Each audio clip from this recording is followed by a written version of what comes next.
Vector form में इसको इस तरीके से लिखा जा सकता है, F12 is equal to minus F21। Clear बात, ये इसका वेक्टर फॉर्म किया जा सकता है।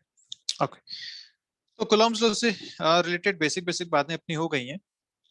आते हैं जल्दी से कुछ क्वेश्चंस पे। देखो क्वेश्चन आपके सामने है, क्या कह रहे हैं। दो पॉइंट चार्जेस हैं, रेस्ट पे रखे हुए हैं, Q1 एंड Q2, 1 मीटर के डिस्टेंस पे हैं। Calculate the force experience by the two charges for the following cases. तीन केसेस यहाँ पे दिए हैं। पहला केस ये है जब ये 2 कूलम है और दूसरा 3 कूलम है, ये 2 और ये 3 है, तो इनके बीच का फोर्स बताना है। दूसरा, ये +2 है, ये -3 है, तब इनके बीच का फोर्स बताना है।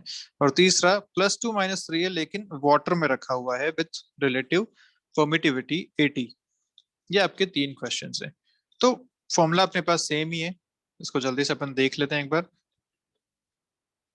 के Q1 Q2 by R square.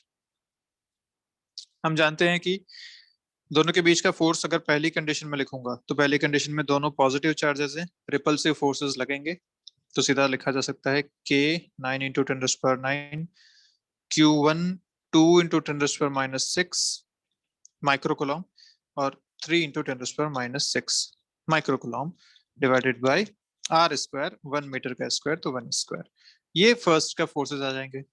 Second का जब फोर्स बात करोगे तो देखो मैग्नीट्यूड अभी भी सेम है, तो मैग्नीट्यूड फिर से फोर्स का सेम ही आने वाला है सेकंड केस में भी। बस बात क्या हो जाएगी कि इस बार अट्रैक्टिव फोर्सेस होंगे, सेम मैग्नीट्यूड जो यहां से आएगा बट अट्रैक्टिव। और पहले वाले में कैसा था, दोनों पॉजिटिव थे तो वो रिपल्सिव फोर्स लगाएंगे। बहुत आसान सी बातें समझ में आ रही होंगी। जो लास्ट क्वेश्चन है उसमें चेंज हो गया अब मीडियम। जब मीडियम आपको बता दिया गया है तो अब अपने को चीजें देखनी पड़ेंगी।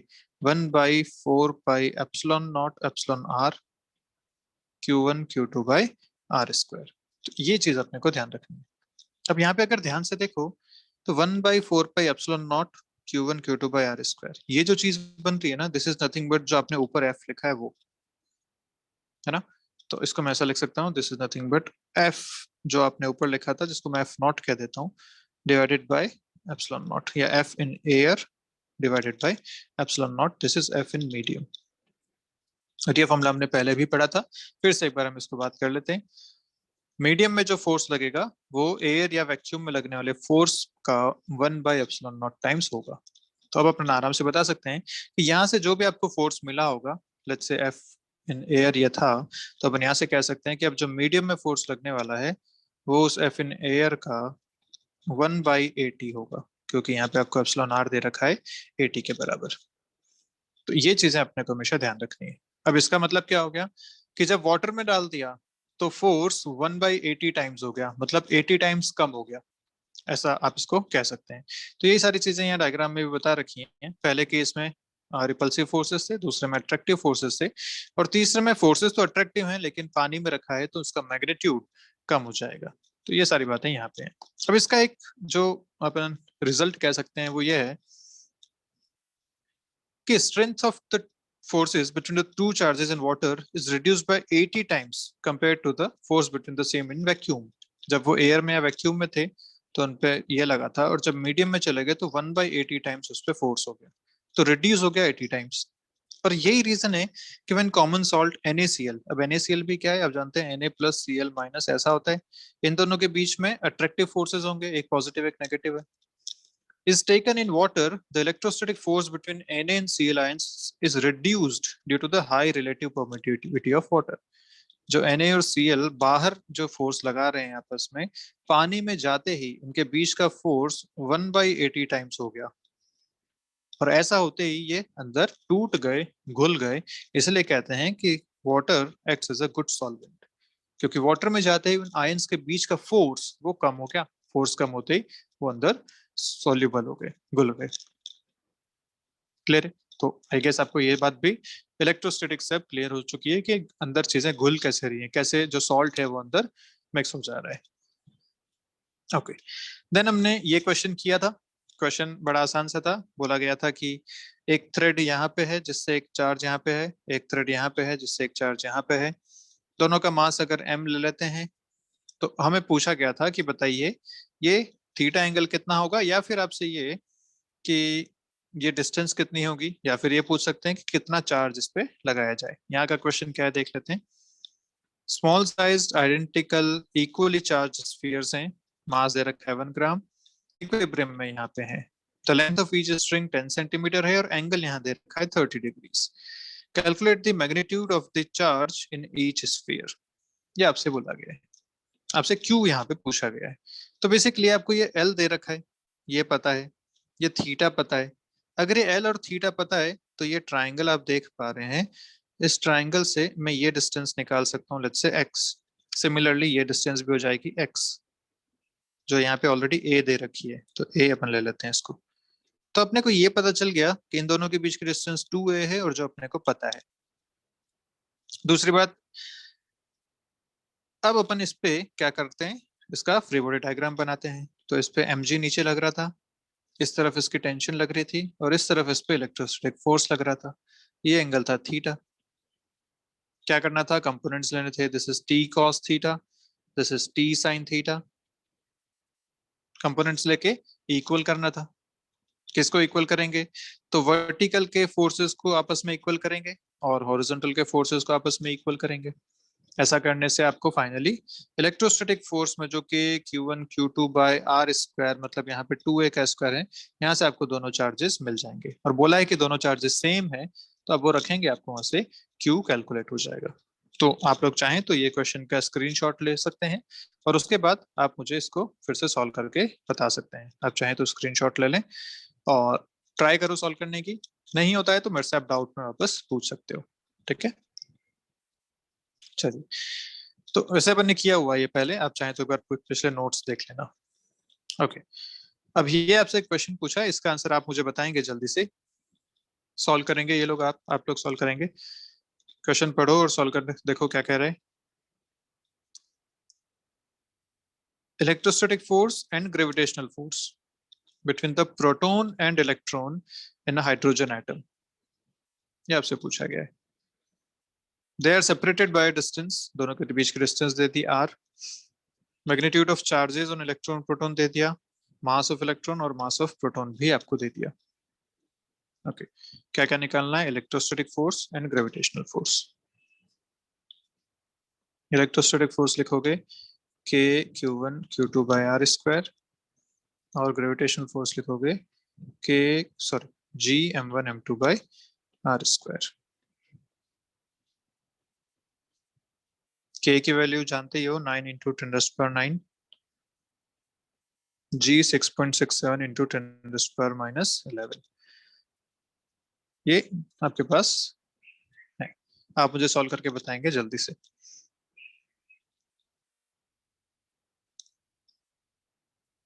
सर इलेक्ट्रॉन की वैल्यू नेगेटिव है। हाँ, मतलब देखो, अपने को यहाँ मैग्नीट्यूड की बात करनी है, क्योंकि चार्जेस दे रखे हैं आपको, दोनों पे सेम होता है इलेक्ट्रॉन और प्रोटॉन पे, और हम जानते हैं कि अट्रैक्टिव फोर्स लगने वाला है, तो सिर्फ मैग्नीट्यूड को हम कंपेयर करेंगे यहाँ पे। Yes sir.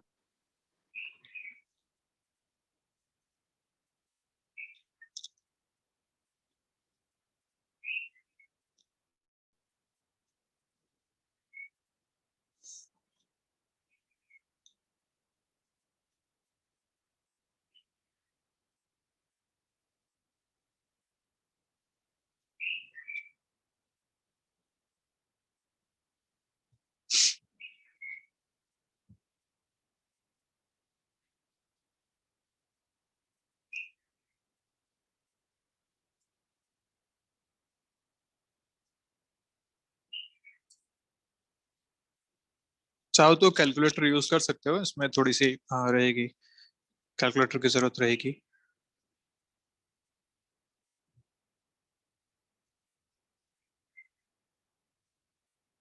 मैं लिखना शुरू करता हूँ साथ में। इलेक्ट्रोस्टैटिक फोर्स के वैल्यू लिखोगे आप 9 इंटू 10⁻⁹ के Q1 Q2 दोनों सेम है तो स्क्वायर कर देंगे, 1.6 इंटू 10⁻⁹ का square divided by R square.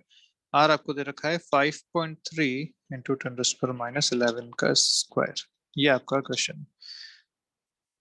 थोड़ा सा सॉल्व करेंगे तो ऊपर आएगा 9, 1.6 का 16 का जो स्क्वायर होता है 256 होता है, तो ये हो जाएगा 2.56, 1.6 का स्क्वायर, और ऊपर जो अपनी पावर बच रही है उसको बाद में देखते हैं। 5.3 का स्क्वायर जो होता है वो 28.09 होता है। मैं यहाँ पे लिख लेता हूँ, पावर देख लेते हैं। इधर -19 का स्क्वायर -38, इधर +9, और नीचे आ रहा है -22। तो -38 और -22, ऊपर बचा -16, इधर से आया 9 प्लस में तो बचा -7, तो यहाँ आ जाएगा 10⁻⁻7। तो ये जो फोर्स आया आपके पास आया 8.2 इंटू 10⁻⁸ न्यूटन के आसपास। ठीक है, ग्रेविटेशनल फोर्स की अगर बात करेंगे तो उसको भी लिख लेते हैं साइड में। Gravitational forces G 6.67 into 10⁻11, M1 M2। Mass of electron आपको दे रखा है 9.1 into 10⁻31, M2 mass of proton 1.6 into 10⁻27 by R square 5.3 into 10⁻, क्या दे रखा है, 11 का स्क्वायर। ये आपके पास वैल्यूज आ जाएंगे। ठीक है, तो बहुत ज्यादा अपन इस पे टाइम नहीं लगाएंगे, मैं आपके सामने वैल्यू दे देता हूँ सीधी। 97.11 डिवाइडेड बाय 28.09। आप ये जरूर देख सकते हो जीरो क्या क्या बन रहा है आपके पास, -11, -31, -27, और यहाँ से बन रहा है -22। तो ध्यान से देखो तो -22 और -27, -5 बच गया, ये 11, ये 31, 42 और 5 47, इतना आपका डिफरेंस आ रहा है। यहाँ पे जो फाइनल वैल्यू आती है इंटू 10⁻⁻47, इसको अगर सॉल्व करें तो 3.4 इंटू 10⁻⁻47 न्यूटन्स। ये आ रही है ग्रेविटेशनल फोर्स की वैल्यू, और ये आ रही है इलेक्ट्रोस्टैटिक फोर्स की वैल्यू। अगर इन दोनों का रेशियो लेओगे ना, इलेक्ट्रोस्टैटिक बाय ग्रेविटेशनल, तो आपको जो वैल्यू मिलेगी वो लगभग लगभग मिलेगी 2.41 इंटू 10⁻39। इतना ज्यादा डिफरेंस है इलेक्ट्रोस्टैटिक फोर्स और ग्रेविटेशनल फोर्स का। Electrostatic force is 10⁻39 times more than gravitational force. Huge difference है ये। इसलिए हम इस पूरे चैप्टर में जब भी बात करेंगे सिर्फ इलेक्ट्रोस्टैटिक फोर्स की ही बात करेंगे। दो मासेस के बीच का आपस का ग्रेविटेशनल फोर्स यहाँ पे हम कंसिडर नहीं करेंगे। ठीक है, तो इस बात का हमेशा ध्यान रखिएगा। और यही जो हमने बात करी थी इंडक्शन से, कि कैसे एक पेपर पीसेस चिपक जाते हैं एक कॉम्ब पे, तो सोचो कि इन पेपर पीसेस पे भी नीचे की तरफ ग्रेविटेशनल फोर्स तो लग रहा है, लेकिन फिर भी ये ऊपर उठ गए। क्यों? क्योंकि इलेक्ट्रोस्टैटिक फोर्स इतना ज्यादा है कि उसने इस ग्रेविटेशनल फोर्स को ओवरकम कर लिया और इन पेपर पीसेस को उठा के अपने साथ ऊपर ले गया। तो ये डिफरेंस अपन ने यहाँ से अभी इस क्वेश्चन से समझने की कोशिश करी। ठीक है, ओके। देन अपन आए थे सुपरपोजिशन प्रिंसिपल की तरफ। सुपरपोजिशन प्रिंसिपल क्या कह रहा था? सीधा सा हिसाब कि अगर दो से ज्यादा चार्जेस कहीं पे रखे हुए हैं तो उनके बीच का आपस का फोर्स कैसे निकालेंगे। तो क्या करना है, जिस भी एक पार्टिकल पे आपको सारे फोर्सेस निकालने हैं, हर एक चार्ज की वजह से उस पे फोर्सेस लिखो और उन सारे फोर्सेस का वेक्टर सम कर लो। तो जैसे आपको 1 पे टोटल अगर फोर्स निकालना है तो आप 2 की वजह से, 3 की वजह से, 4 की वजह से, ऐसे जितने भी हैं सबकी वजह से फोर्स लिखो और उन सब का फिर वेक्टर सम करो। खास बात क्या है, वेक्टर सम करो। तो दो चार्जेस के बीच के आपस का फोर्स बाकी किसी के प्रेजेंस से चेंज नहीं होता। अगर 1 और 2 यहाँ रखे हैं, इन दोनों के बीच का जो फोर्स है वो इस 3 या 4 से चेंज नहीं होने वाला। हाँ, 1 पे जो टोटल फोर्स लगेगा वो सबकी वजह से लगेगा। ये बात हमें यहाँ पे ध्यान रखनी है बस। तो जो दो के बीच का फोर्स है, सेम फॉर्मूला कुलॉम्स लॉ आपने लगा रखा है, सबके लिए वैसा ही लगा दिया और फिर सबको वेक्टर सम कर दिया। इस पे हमने बात करी थी, इस पे हमने क्वेश्चन भी किए थे। तो इसे बेस्ड एक छोटा सा क्वेश्चन है, आप लोग ट्राई करेंगे जल्दी से, देखिए क्या कह रहे हैं।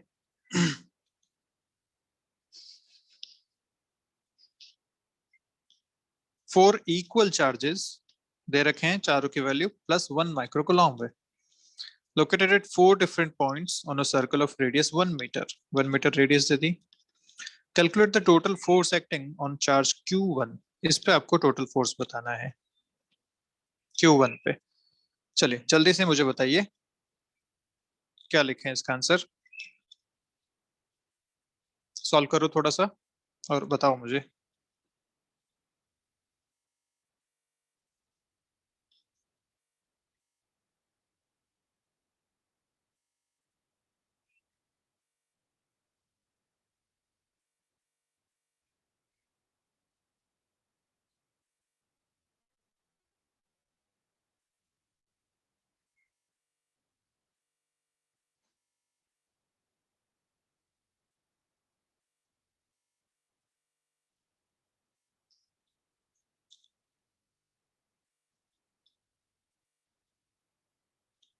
1 पे देखना है तो 2 की वजह से जो फोर्स लगने वाला है वो ऐसा लगने वाला है इस डायरेक्शन में।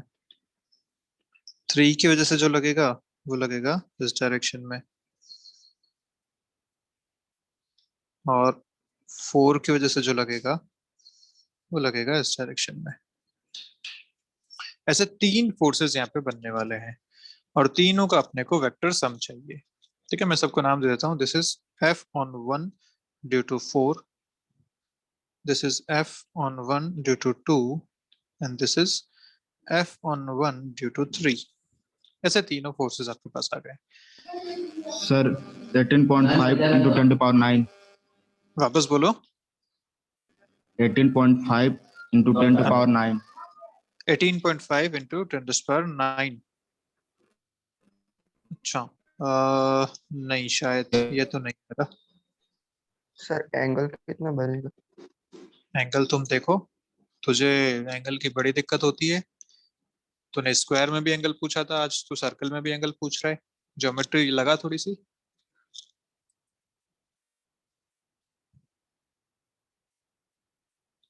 भाई यहाँ पे रेडियस है, ये सेंटर है। सेंटर से इधर जाओ या इधर जाओ, दोनों रेडियस हैं।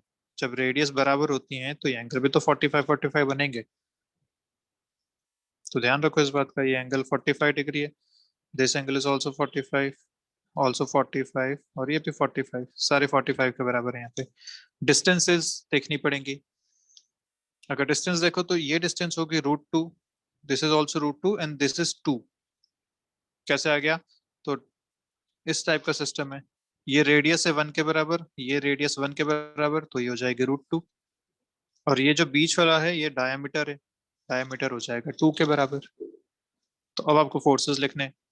अगर मैं लिखूं 1 पे 2 की वजह से, तो मैं लिखूंगा KQ1 Q2/R12 स्क्वायर। देखो चार्जेस सेम है और K को मैं भी ऐसे लिख रहा हूँ। चार्जेस आपको दे रखे हैं 1 माइक्रोकुलॉम, तो हो जाएगा 10⁻⁶ का स्क्वायर। और डिस्टेंस अपने पास है √2, और दे रखी है मीटर में, रेडियस मीटर में है, हाँ। तो √2 का स्क्वायर, यह आएगा K/2 इंटू 10⁻12। ठीक है, ये आया है पर इस डायरेक्शन में, इस बात का ध्यान रखना, this is in this direction.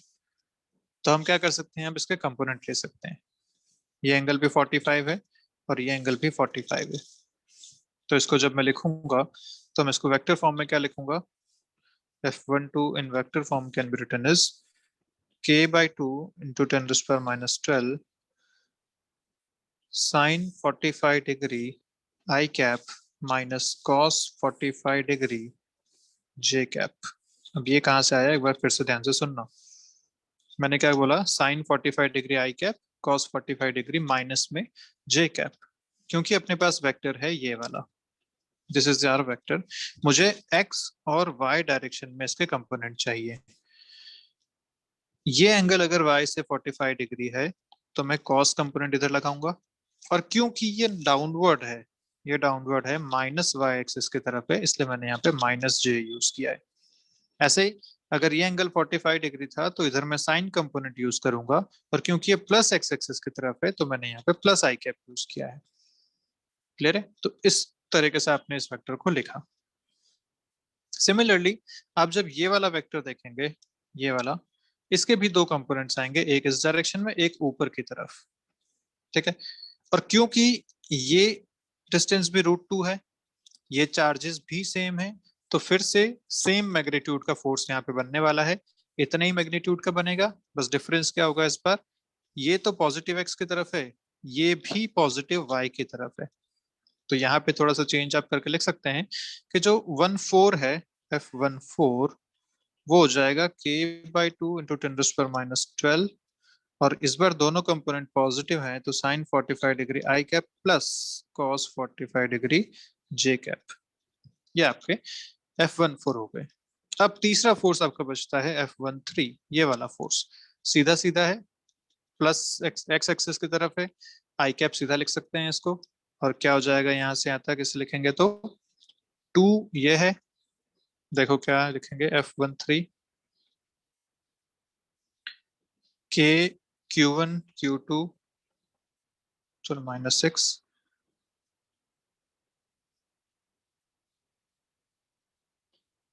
Bye R square, R दे रखा है 2 का स्क्वायर, तो ये हो जाएगा आपका K/4 इंटू 10⁻12 आई कैप।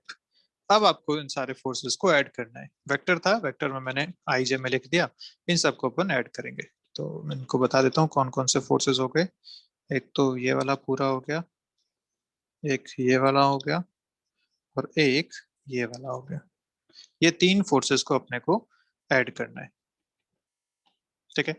अब ध्यान से देखो, तो जे कैप वाला कंपोनेंट अगर चेक करें तो यहाँ है -cos45 डिग्री, ये आगे वाला तो इन दोनों में सेम है इसलिए मैं इसकी चिंता नहीं कर रहा। यहाँ पे है -cos45 डिग्री, यहाँ पे है +cos45 डिग्री जे कैप वाले कंपोनेंट्स हो गए कैंसिल जब ऐड करोगे तो। बचेंगे सारे अब आई कैप वाले कंपोनेंट्स, तो बस अब आई कैप वाले को ऐड कर लेते हैं। नेट फोर्स जब लिखेंगे तो एफ नेट मैं यहाँ लिख सकता हूँ, फर्स्ट वाले से मिल रहा है K/2 into 10⁻12 sign 45 degree. Second वाले से भी सेम मिल रहा है K/2 इंटू 10⁻12 साइन 45 डिग्री। तो मैं यहाँ पे इंटू 2 कर देता हूँ तो मेरा काम हो जाएगा। प्लस इससे क्या मिल रहा है K/4 इंटू 10⁻12, ये मिल गया। हो गया अपना काम, सॉल्व कर लेते हैं। 2 से 2 इधर कैंसिल हो रहा है। साइन 45 डिग्री इज 1/√2, तो K/√2 into 10⁻12 plus K/4 into 10⁻12, ये सारा आई कैप में चल रहा है, प्लस एक्स वाली बातें हैं। K की वैल्यू रख दो, 10⁻12 कॉमन आ गया। इधर आप चाहो तो /√2 भी कॉमन ले लो और अंदर वैल्यू पर रख सकते हैं 9 इंटू 10⁻9 डिवाइडेड बाय, नहीं हाँ, इसको अगर ऐसा करना है तो एलसीएम लेना पड़ेगा, ठीक है। 10⁻12 आ गया इंटू K आ गया 1/√2 प्लस 1/4। अब आप वैल्यूज रख के यहाँ पे K की 9 इंटू 10⁻9 इसको सॉल्व कर सकते हैं। जो फाइनल आंसर आएगा वो मैं आपको बता देता हूँ क्या आ रहा है। The final answer is 8.61 into 10⁻³ I cap, ये आपका फाइनल आंसर आएगा। तो -3 तो अपने को यहाँ से दिख रहा है, देखो K में 10⁻+9 आता है, यहाँ पे -12 है तो -3 आ गया। इसको आप सॉल्व करेंगे तो आपके पास वैल्यूज आ जाएंगे, इंटू 9 भी करना है, वैल्यू आपके पास आ जाएंगे यहाँ से, ठीक है। तो आई गेस ये क्वेश्चन क्लियर है आप सभी लोगों को, यस और नो एक बार जल्दी से बोलेंगे। Yes, sir. Yes sir. चलिए ठीक है, यस सर। ठीक, बहुत बढ़िया। तो आज का अपना टाइम भी अब 2-3 मिनट में खत्म होने ही वाला है। तो इलेक्ट्रिक फील्ड अपन ने शुरू किया था लास्ट टाइम पे। इलेक्ट्रिक फील्ड का बेसिक सी बात मैंने क्या बोली थी आपको, कि अगर एक पॉइंट चार्ज कहीं पे रखा है, उसकी वजह से मुझे फील्ड देखना है किसी और पॉइंट पे। तो यहाँ पे एक चार्ज Q है, मुझे इस पॉइंट पे अगर इसकी वजह से फील्ड देखना है तो मैं क्या करता था, यहाँ पे टेस्ट चार्ज रख देता था Q0, जिसको हमने +1 कूलम बोला था। +1 कूलम रख लो या Q0 टेस्ट चार्ज रख लो। फिर देखो कि इस पे कितना फोर्स लग पा रहा है। जितना फोर्स इस पे लग रहा है, force by test charge will give you the electric field. ये बात हमने पिछली बार बोली थी कि इस Q चार्ज की वजह से इस पॉइंट पे जो इलेक्ट्रिक फील्ड है वो इतना होगा, ठीक है। और हम जानते हैं कि फोर्स कितना लिखा जाएगा, तो K/Q0/r², दिस इज फोर्स, और डिवाइडेड बाय Q0 करेंगे तो ये फील्ड मिल जाएगा। यहाँ से फील्ड आपके पास आ जाता है KQ/r²। So this is the electric field due to a point charge at a distance r। ये बात हमने पिछली बार भी देखी थी। क्या हम इस पे और आगे बात करेंगे, ढंग से चलेंगे। तो फिलहाल आप इसको यहाँ तक ध्यान रखिए कि field is force per unit charge, और उसके बाद हम कल फील्ड और फील्ड लाइन से रिलेटेड बातें आगे करने वाले हैं, ठीक है। तो चलिए मिलते हैं फिर। अच्छा, एक क्वेश्चन मैं आपको होमवर्क के लिए दे देता हूँ। क्वेश्चन बड़ा आसान है। यहाँ पे क्यू चार्ज है, यहाँ से एक डिस्टेंस पे ये एल लेंथ का एक डी डिस्टेंस पे ये रखा हुआ है, जिसपे अगेन पूरे पे जो चार्ज डिस्ट्रीब्यूटेड है वो क्यू चार्ज है, पूरे पे पॉजिटिव क्यू चार्ज डिस्ट्रीब्यूटेड है, आपको इन दोनों के बीच का फोर्स निकालना है, फोर्स बिटवीन दीज टू। ठीक है, ये आपका क्वेश्चन है। ध्यान क्या रखना है कि this is not a point charge.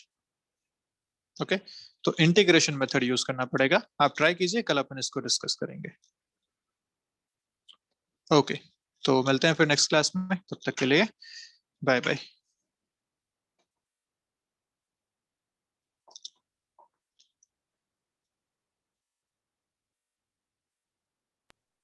Bye sir.